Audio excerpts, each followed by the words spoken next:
no ene dia badwomu na some mobile phone we slim stylish ready to flex baby obeko bia uyi to abonte a amafo bo nse ja wani da ho na mobile phone we the world's thinnest curved phone obu mobile phone na slim pa Techno Spark 40 Pro any Pro Plus nibi and into corner koju dem interesting features maybe it comes with a dual system feature. It's like running 2 mobile phones in one, perfect for multitasking, hustling and chilling at the same time. Ubenye be to our Techno your store se wo Ghana ha nyina somebody ka catch you say Saturday we 26th ewo Kwame Nkrumah Circle American Mall Max by Techno, ye be the new Techno exclusive shop into a tun safrado phone na a whole bar ubenya Spark 40 Pro and Pro Plus ya titini born so a dafom ubetime Fred Techno it was 0302 398 0205 030 398 0205 and ubetime checking out ewo Instagram at Techno Mobile Ghana and a TikTok at Techno Ghana. Techno Spark 40 series. Slimmer, stronger, spark everywhere. Techno, we stop at nothing. Time check is 10 minutes after 11.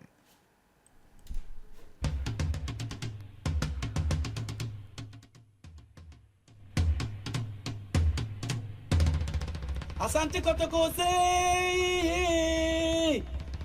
yeah, yeah.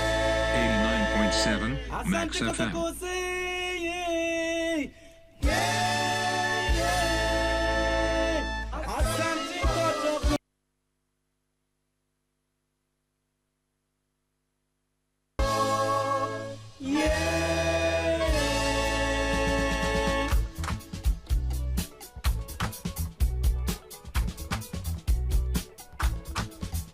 All right. It was for your Chichi Kotoko Nkomo yani yera Obeng Sekyere oye Orabia odi Kotoko Echiache from the supporters angle. Opese odi ekuonanim as chairman of the National Circles Council. The National Circles Council is the umbrella body of Kumase Asante Kotoko. And inti Ora Sekyere, good morning. Good morning, my brother. Pajo bibi aboko. Yeah, me adum bibi aboko. All right, yeah, that's so abeken sana. Mbese so last season Kotoko performance Ghana League no uhu ne saying. Yeah, but that was na match ya watie for. Last season your performance on the leg, the mechanic say you started both FA Cup and the leg, na your target and say a beje leg, and until we first round na you started on a good note. Could see say you started your home match score oboase no. A hokra no you started but ko baby kakra no na amoa certain matches be you lose no oboase no. Me metimi aka say you no ka ho bi na leg ni yantimi anye. Say Lions ebe she oboase ene Nations FC so eba be she oboase say two matches na you lose you no matches are affect as Asante Kotoko for your league trophy ananka ye pese ye gie on the whole last season make say recruitment and now say your squad for the season na it mu na it was good na team say no mu bo nyina no obi anim say Kotoko you forced to reckon with and we share the way you go about the league both home matches and away matches na metimi aka say few matches you lose no your home matches na amwa your away performance was good cause say yes sir yensa your coach everywhere Zito sabe ebeto aso on the whole no make us na bad. It was a season ananka your target was to win double both the league and the FA Cup but amanesa and getting the FA Cup no yenim say wo kwam you know the Africa either so beje league and na say obe win the FA Cup no nti at least your team achieve ba ko no na make us who rate the team na make us we did well. Now, decision I'm been for take it to sack Prosper Ogum. Yes, na most supporters na mushechiri. Oh, Entisa. Kotoko no him say ade so bia ne bibia so. We must say some of the supporters were not happy about certain decisions of Ogum. But me the maker say all over the world supporters unya all supporters and say really behind technical director ne da eden changes bi wo ha ubenyu obi ebe ya man obi won so obeka say nyeden enye the decision to sack Ogum no maker say na pure for management decision because supporters can talk about tactics, supporters can talk about decisions of coaches, but yenye the final decider you betima aka say chinchina yempene manu coachi coach bia beko wanya the backing and also wanya the support of management obeko because supporters here they bia no obi wo the openasem pa coach bia ba ubenya supporters o openasem ubenya supporters nso a ni bibia ni decision be obetake bia no ombeka ho asem and one of those things are what big teams ni nyina mutimi meka say no going in there a decision and management at trans take here and sana or mutimi ama any na party ways main kase supporters in the next actually you know crazy some of the supporters were calling say man tranching and they do baby no America say management so etie there na ebi kan no na omone ne party ways ti kakra me kan fa ho no na mpese muso if we say poli kababi no mpacho circus no anamo be na motu abedum pempenso we e fa ni kitawde ni abusuafo poli may his soul rest in peace. On that fateful day na I was there na me kan na won so atre obi na me hobi even poli wo kan nipa miensa na omote no otemenchen okay when we nyina start here kuku no na onti baby ana VIP ni ete no kosi se wono omo start ehuru so na obetena baby ana yen yete eno nti kosi se sa incidents ni si ye no esi wie ye no metima ka se supporters ana se Kotoko company for ye tu ho na mon pa se wo hwe asem no se wo court a de bia no ye koba ye kwa na oma journey to another date sana so far ekoso me de meka say on the family ne de so far ye boy ho modern say at least nipa o yes hukasem no police ebetimi ni nadi to say omo beche ne de meka say ye gusu pursue say court take the final decision on the case no since say asem wo court say yenka ho nsem bebre no the other can be one a personal one more personal because the course wo na entry and I mean the SC bebre yen supporters here ye ni bibia ye ne family no na ye bo ma wano bia no ye visit family no ehwe omo asetinam ene de was ye de bo amunti so far meka say ye no we up to date family no omo ye very happy with the way Kotoko so ahwe omo akosi sabre timoti maka say so far they don't have issues with the team or the supporters. Now workers will join circus band. Me join 32 secretary so kwabra for so near ye meeting or boase. What boase? Me ye adwuma wo oboase eti boase. Wow. Oboase ye was circles bear 4 59 54 162 and then 32. We are card bearing member na say wano keke. Minia you can go to Fabu census. My card number is AK000250. You can test to. Now you say a circus now. Boase de na gu amba. Minia enunti na ye nyina ye bre enunti na me bre. No be our circus egu na opeche ma ewini. Me ka asem wo ma minia. Me say people have that perception say circles nagu, but even in product, do baby the life cycle of a product no, it go through stages. So I will tell you, say, Kotoko supporters, especially the circles, no, go to the life cycle stages. Make us say for now, no, a call maturity stage. Say a declining kakra. Say a declining, you need a leader who can repackage that particular brand, you know, who can rebrand it. Na asabe yede at the forefront. And nuntina make us a nuntina metiha yina ye force say you be change your ways of doing things. You know, typically circles now say every week biano you come meeting.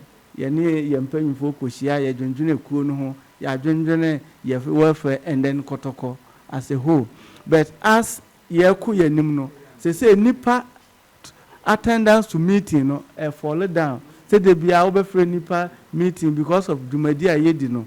Ye no na ama circle no Dumadia to the be ha meeting me aka say akofom.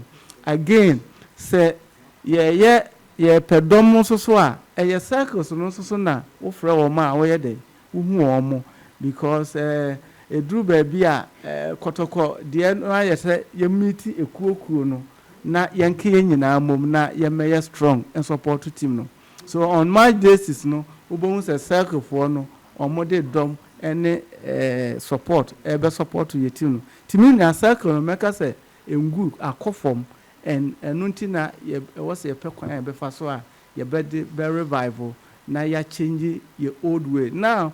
Ye encourage wo munya say meetings are dey bia was ye kwotena house koye meeting no, at least it should be once. Now this time a bit me a Zoom meetings, a bit me a normal bebra and case nipa no na dwuma nkra no ntimi ma meeting na through Zoom meeting no bit me a join nti we need anuntina meba ye the new ways of supporting, new ways of even having meetings ebeba ekuo no mu na and the term call for say de bia me kwa kwotena se akoye meeting ene ma nya ho a ekuo na akofom. And these are some of the ways your person your deba on board. Na told you your supporters all over the world. Say your Facebook, your Twitter, your means of communicating to them. Do baby and yes you can avail yourself now no more dinkomo on social media or more better wonka. Ya none idea ye kuyenim na was your circle know how we organize it, how we conduct our meetings. Now reflecting the new ways of doing things rather than the old system whereby say every weekend biano your group your friend members no group and then obi walk out here because of dainty or to akwatena bia for wo frame meeting unya no. But when you are doing Zoom meeting and answer MS team meeting you can easily get them am participate into me corner from no your factors be bra we need to change our way of doing things. So for any year, Benjamin Obeng Sekyere, or ye NCC chairman Aspirant, Asante Kotoko, and our etching commono, or Emuso be leady Asante Kotoko support base, no. Ben Mimuso, Obi, Eka say Fabu census. You will walk on Tiase, idea. Yo, Minya, min rope way into it. Dear, maybe a regional chairman as Asante Kotoko supporters leader, Asante region, no. I saw say yes, you claim say you were dumb, you were 8 million supporters, but on a database or on computer no crano, o click here one name say oh these are the at least 10 people for Kotoko. Anywhere you go, and when you do baby MTN best sponsor and says most of them say mo do do ya kasa mo ko famran so munya. So I started registering supporters at Kumasi and Asante region. Near your ID card be a mom. Yeah, drew baby no. Then the then national chairman no be say, oh, this initiative a idea beboa. And no near correct Jimatech. Obe design a platform. Say abeye fabu census. Ya ka fabu census and say ya pesa Kotoko supporters wo we are seeing na no. Ye register na ye nyina ye din ba sa ye database no so.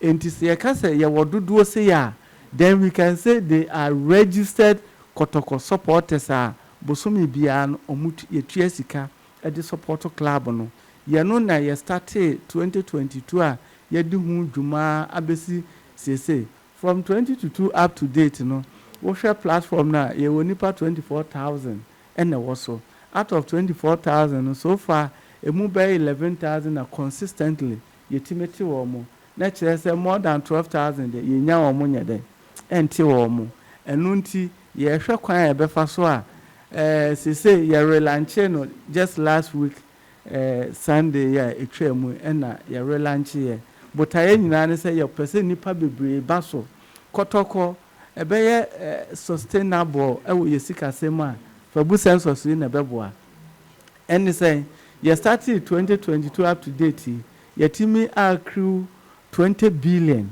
enipa 11,000 no cry ye ti wo no so 2 years up to date ye timi accrue 20 billion now it means that say nipa 24,000 no cry no say obia etua enke number 50 billion and above enunti ye pese nyina ye ka ehu bom ne ye dodo ni nyina whether 8 million or 1 million or dodo bia ye betimi enya no ye region mu bia na say ye country mu ana worldwide ye behwe ne nyina ya ka ehu aboma register so that in terms of sponsorship ye nya sponsorship a sponsors no hwe mododo no enya say maba stadium nko a on a data can I see this number of people? Yes, you better prove to them say, oh, you want this number.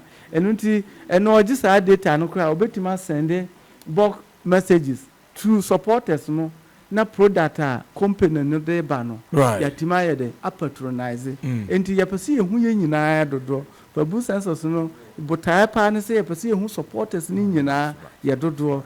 Yenye ya dodo no we are na fe so ye nyina ya committed in paying monthly dues. Ebe support to team say ya chichem bebre 5 cedis 10 cedis 20 cedis 50 cedis 100 cedis 500 cedis and then the new introduction the by last week it was royal the royal supporters no the person actually say so to me 1,000 every month for Kotoko census yeah monthly contribution your person wutia ubenya access to t-shirt team no replica jersey every season VI will call stadium so have free ticket for the whole season also so yeah the bema yeah try say even shops yeah the shops in so beka ho obetimi alcohol no mo they say mall ne shopping mall ne other big shops no so otimi alcohol with discount prices be ye diba attach enti ni nyina ye ade a ye to motivate the supporters say utua say for bu census no menua circles nke ye to ya ba ye to no say each circle be the nipa mienu na eba for the election the chairman and the secretary that is what the constitution say but because we want to use the fabu census we want to promote the fabu census no yes say ye the fabu census no and na ebe take a decision for the National Circus Council chairman because you per se going forward no obi a wutia for bu census bia won na wo say ye hu say we registered Kotoko supporter you betimi di waye bibia at any point in time enu nti meka say no wa obe register bia no wo benefit a obetimi ayede enyanti minua for bu census no ye ade a project a ye supporters ye hu ne se eno ne Kotoko daache eno ne ade as ye nyina ye de ye hu hyema menua players ba Kotoko a na omoko ye ntimi retain players ye ntimi high good coach why the reason is that financial wise yesika sam nkoye akwan be so na wose ye boa me yesika sam nkoye it is this fabu census if we are as part of my vision no me say me 4 years nkono na nke ye nya 1 million supporters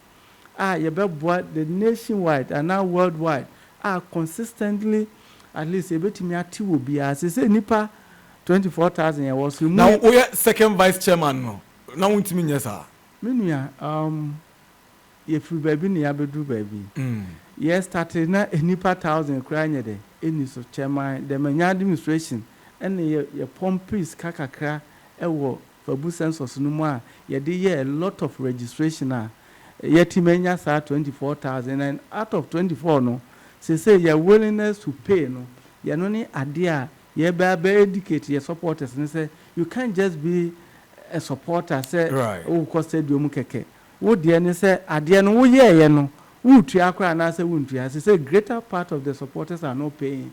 Why are they not paying?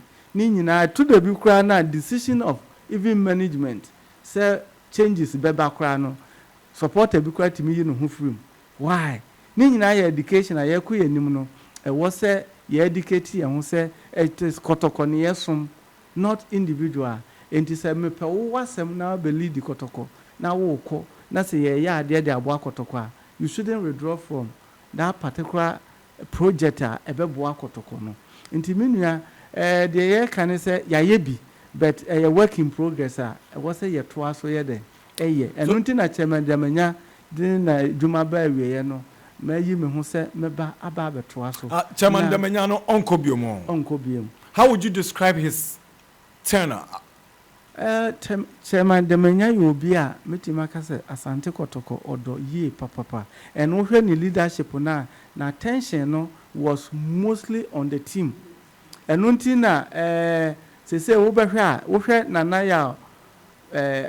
ya administration chairman demanya play a key role in supporting demanya administration because o make it so say in terms of BBM no obeboa in terms of finances team no ko etu kwa ko Dubai kwa say wo hwe o ma ho fa o mo ya ni nyina was through his leadership and oboama jumadie no ko na make say for bu census obae na registration no wo form pa he invested a lot into it metima ka say ka ho bi na ene yenya numbers ye wo obae no yetimi ebiebie circles bebre wo hwe western north initially it was western region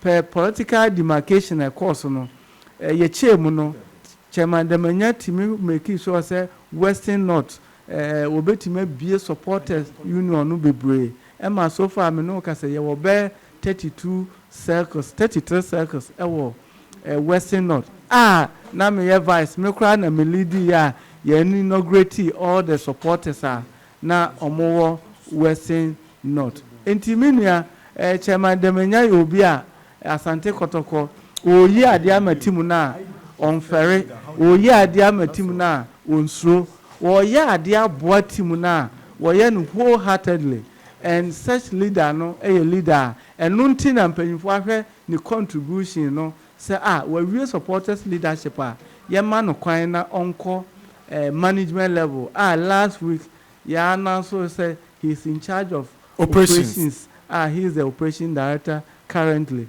And Sebio obaye supporters leader no and one mon home modern and one year share and ka okoye no nka meka say obi amfie no because of his contribution. That is why I no management position team meka say na administration he did well. Benjamin Obeng Sekyere is aspiring to lead Kotoko's National Circles Council. As we speak, we are joined by the first vice in charge of finance and administration, general manager of Co-United. Now, is it weightlifting? Now, that boy, you now we catch the boy say, when Nana come, plenty things they will talk about. Co-United, Kotoko, weightlifting. That's right. Plenty things. That's right. Pacho bibi aboko. Adomarakwa. ICG Nyamia Daroma. ICG Nyamia Daroma. Mecha Pastor Joe Planch. Reverend Joe Planch. Father's house. That's right. Yeah. So the Meshia said, "No, ya acknowledge na na say." Yeah. What you think? Kwara mo do some pempensi. Oh boy, ho buy. Aswodin kranti timi nyamifie from time to time, but okay, sorry, Mampa Abuma, yes, you can. Mpacho, who are interested in NCC elections? No? Yes, most definitely. You are going for an executive position? No. Unkobium. Aden. Is he? What do you Kotoko Chidi? No. Kotoko de mean to be nyayo. Obeng Sekyere ujai. No, mean to be njai Kotoko. Okay. I can't. I am Nana Kwame Dankwa because of Kotoko. This space here, many opportunity me bo rest you be have an opportunity to speak as a result of Kotoko akwanya minya Kotoko. I started from Aboso Kai as a supporters organizer. In fact, my papa na di mi Kotoko. Wow. Yeah, my papa years back. Na papa vice chairman was like 24 on Koko. And as a young akwala minyi bano na Kotoko drums gu ye fie. Then na me didi agro. Wow. And it's true that any wura me mundi me papa busu afo ni kwa man nyina kra say me di me papa dey because na me papa is strong Kotoko person.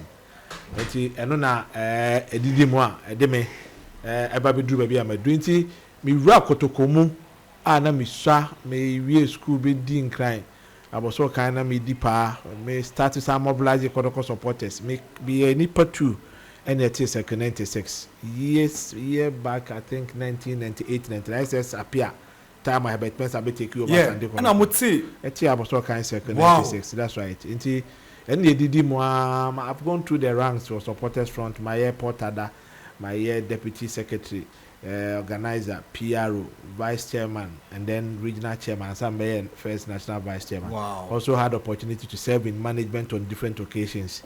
My year for special initiative for bar 2003-2004. I was the Greater Accra coordinator. Eti make I say Kotoko there. I shape some of us here live, and before say I me papa ye. Apart from that, a true Kotoko and Dr. Kofi Kudia Sapon or executive chairman wa Twemuko. A true Kotoko ni share oba Kotoko na me NCC executive. Then or drafting me Bonaka as how do you call it the special assistance and the media communications and any handle ma Kotoko has made me who I am today. It will be difficult to pass. Sometimes I hear people talk about other issues are more interest, but for me I love Kotoko, and Kotoko is my blood. Kotoko mi mojemo me yakwani entene utimu hu se a modern boy na say adwuma yekoye Kotoko emi nya recognition and nam so ma mi kuro mu so ehene ene ahemfo wakwa approach me say me na mebo kwa United na me so ma jepeni ese mpeni se se anoma ataka boy bi ene sro wa ne takra ma form na o search nyo de so ho na otafre na that's a boy se mi ko sha kwanto mu si den ya unchi enti so opportunity aba na I say me be sum kwa mine kwa United Football Club I say me kwa enti eno so na so ma me je pene be 2 seasons dey me bo am kwa United so yetoto ne ma me ya ba wuji tum se circles na ho de akofom no kre obi obeka say nkofom bia no onye no kwafo no mpe so obeka no kre but there are factors ama akoba ne sa but there is a way aye nyina ye gitum say ye de be ye adwuma e betimi aboa ami asafa ya ntoma pa fra na niam asesa tete no kwan na e fa so support ya na say e mobilize supporters no am say esakaya kakraba akoba say e ho akohia say I was saying ye nyina ye gitum na abafu ene ma abai ye nyina ye de ho hiem obeka say tama computer start say eba ye wo nkrofo a I mean professors no ma bo chiangoma duachire obu anenye ne area no nim bankers na de ye sheda de omo co training so they be all of them betimi adjust your ho into the usage of computers and all that internet ko banker titani de ensakra kan sika e ka share de omo sa bo nsuom be kan sa am ko fi no mo kokromotie then times nipa bebre ameto sa de no yes so over say enyi kakra yes ma banker na sika de asoma adoso a obeko be salai okwa brani di ne sabe kan sika ni nyina wie tutimi ko bank ko spend be 5 hours right how this sika ko but edu ba bia ye the counting machine by e cashiers ni san kan sika ni biom otam ya no de ashem na count ya ma no na okọ na nti ewiase no esisa no na esisa ho bi the way ye the support your clubs no traditional way no you cannot say obi ye fi hokra but also try to also bring in modern day innovative now so they are by nay the secretary Accra say yes you call meetings Mondays or Adabraka old timers but you do baby we realize that you call meeting and conforma amount for to 12 baby on tia contract chiri look at nkra brabo obi ti ka so achi ho wa ba kroma bo so ka beton ade wa pon 5 o'clock so mra meeting 5:30 na yem pon 7:30 obi ko du fi na ko bo 11 anajo enti ade ntini emfa ba food dia ba online meetings ye nyusu bi me student maybe we university na COVID by eti exams ne lectures were on online. Right. Weightlifting it do be yet to about no mensa time or be few yet to know online. So I realized that the online meetings and Zoom meetings, we able to adopt it. It am interested to announce say a nay greater Accra Monday Okay. but the meeting took place. It was held online. Meetings can take place at the circles level, but the general concern is attendance at the stadium. So and no one had be mobilization because in-person's meeting be a problem. Right. And you know, Mate nipa bebre argument among for question there are factors say na agi too many trans ne kan etibo mu a e betim dey resolve problems no kakra. One, quality of players. One, the way I be manage team no. The way I be manage team so manage team dey attractive. And nay Kotoko South Africa from Ghana. I even watch Nida on Max TV at the airport. Look at the way Okita microphone or marketing Kotoko. Utifia kono. Etechira Kotoko ba. I don't know ni Kotoko. Look at the players last Sunday before introduce you more Kumasi more. New players. Look at branding. Share sponsorship kit idea more. Omo management ne officials idea. Share omo fama. Ni nyina adi bibitu marketing. And I think say all of us must come together, coupled with the economic situation in the system, and also affect it. Games in the way about marketing. Any time I be share, and as you agree with me, the European football, any other leagues, and also so penetrate your system anymore. And if you deal with bro, we bet me the small corner. The air coso, I won't say the person will get access to it. And I see I just see home. Na United South Africa edu baby South African League Obeng Stadium no be any yet sponsorships are a common clubs in okay they buy players from outside South Africa Ghana other continents to players in the realm. It me for say it's about time all of us be able to your heads together near jai blame game right near bring your ideas on board to make sure say every man there must some areas before major or no what interest to Obeng Sekyere candidacy no. Yes, you are supporting him 100%, more than 100%. He is very capable, or knowledgeable in academics. He is very high there. It is about time that will be a all-round person. It's not about somebody okita there bako. Near rely on Sadia and so no, you must get somebody a basse on my acquire a bit timidity a raise revenue or idea. Revenue nuclear bands how to invest it. On our idea and how to even monitor to make sure say adequate and I sustainable. You need people or more sikasemu hun kuntabon hun right. And he's somebody who kita masters additional.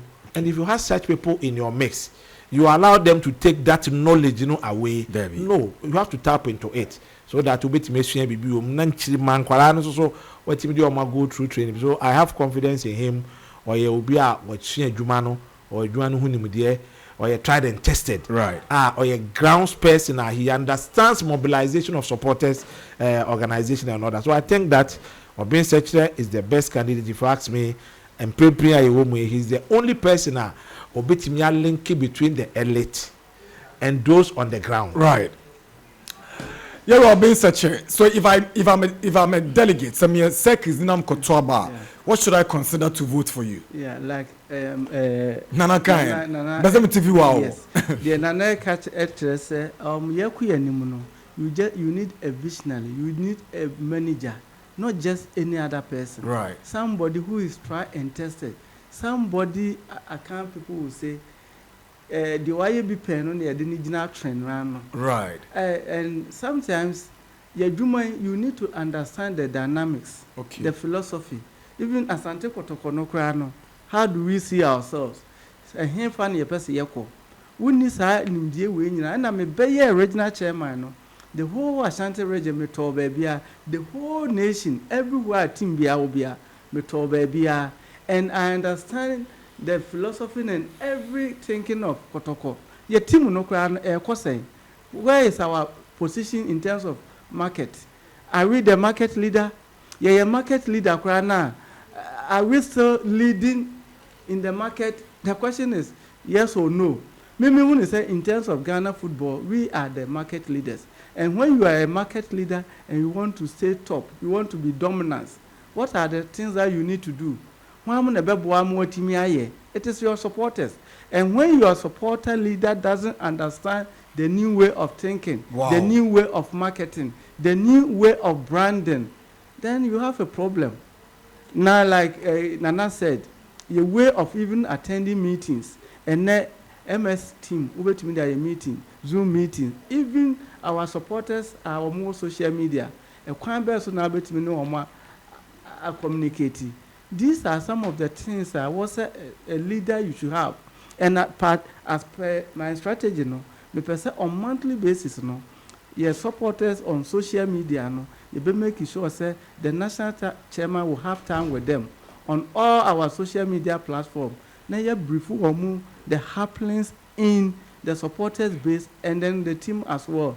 Now Abuama Asante Kotoko ran no aye to the be communication supporters even recruitment of players no supporters want to know the air course. Why are we recruiting? We call one of your sister station and one person was saying he's not happy with the players I asked on because the quality aspect.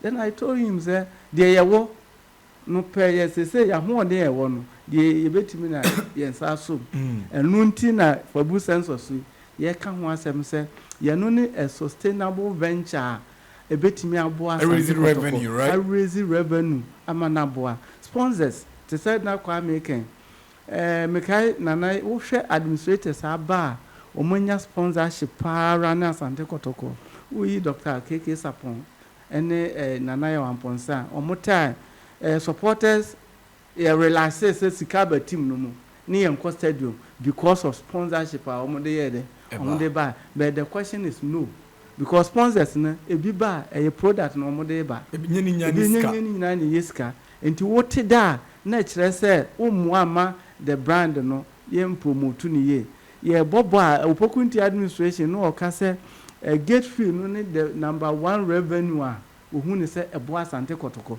because yende wo de car wo wie ya obenye sky de akotua enunti yakuya nim no we need to educate our supporters even how do we promote our matches on match days ni nyina ye aspect when you have a leader who understand the system when management better say educate you omo na omo so ehun ekwan aye e wo se yefa so even to say the okay ekwan ba ko e raise supporters during Herbert Mensah administration we were Herbert Beckers will be meeting supporters at Abusuokan, will be meeting supporters at Tafa, Oba Obuasa be meeting supporters.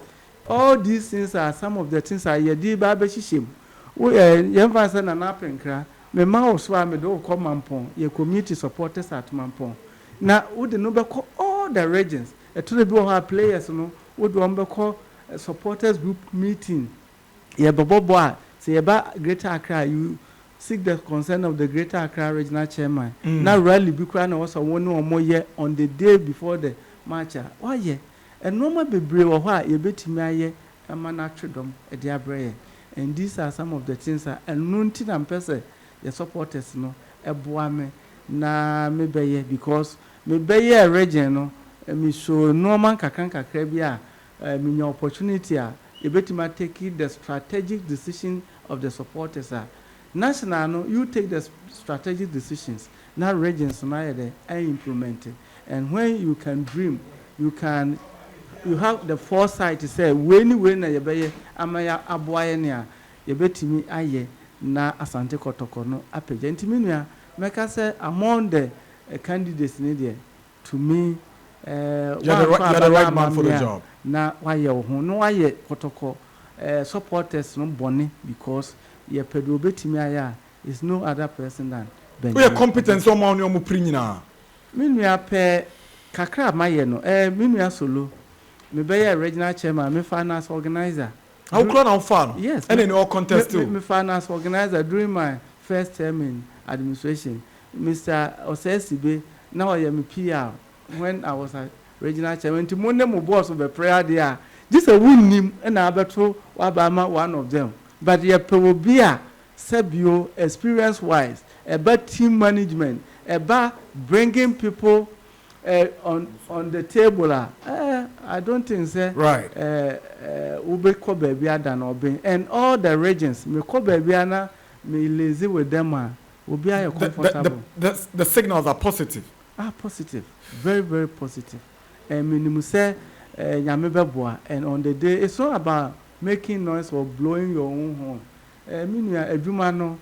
You need somebody who can appeal to anybody. Right. Because Kotoko supporters, we have professors, we have doctors, we have all sorts of people, mole people, we have every kind of people.